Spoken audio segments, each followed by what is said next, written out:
Well, I suppose just like the comics, Mysterio dies and he always finds a way to come back because it's all part of his tricks. So it really should be no surprise when I say that Jake Gyllenhaal is returning for Spider-Man 3.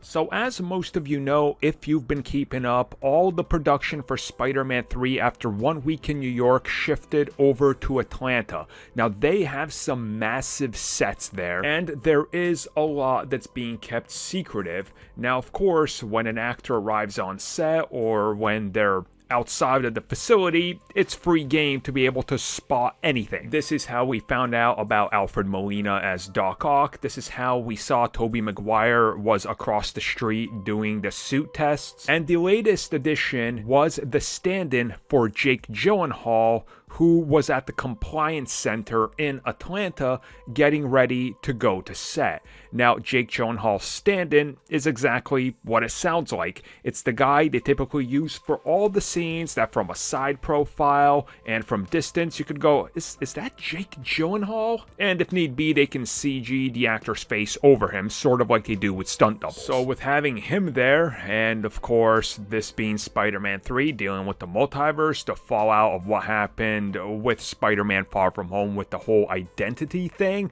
and with the fact that how we see that video that's played at the end of Far From Home that doesn't necessarily show that he died because the video is trickery. If you just look at it, it's not how the events happen. Yeah, Mysterio's still around and he's going to be returning. So yes, this film is going to be absolutely insane. There's no question about that. Like, no question at all. Now, what happens with Mysterio here? How large of a role does he play?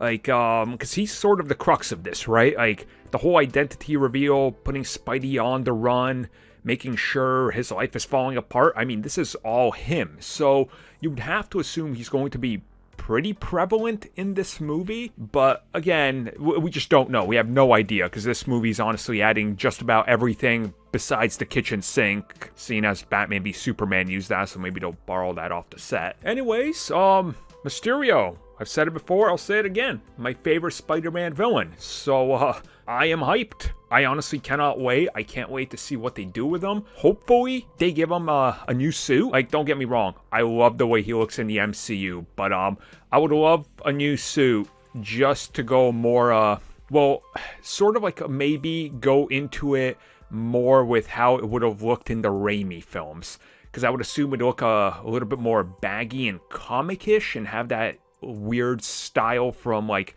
the 60s, 70s, you know, kind of give it a more unique take than what we got before. And for all we know, he could be literally the multiverse version of Mysterio. So maybe Gyllenhaal is playing the Tobey Maguire version of Mysterio. Wouldn't that be something, considering Gyllenhaal was actually going to take over for Maguire once he got injured? Damn, it's all coming around.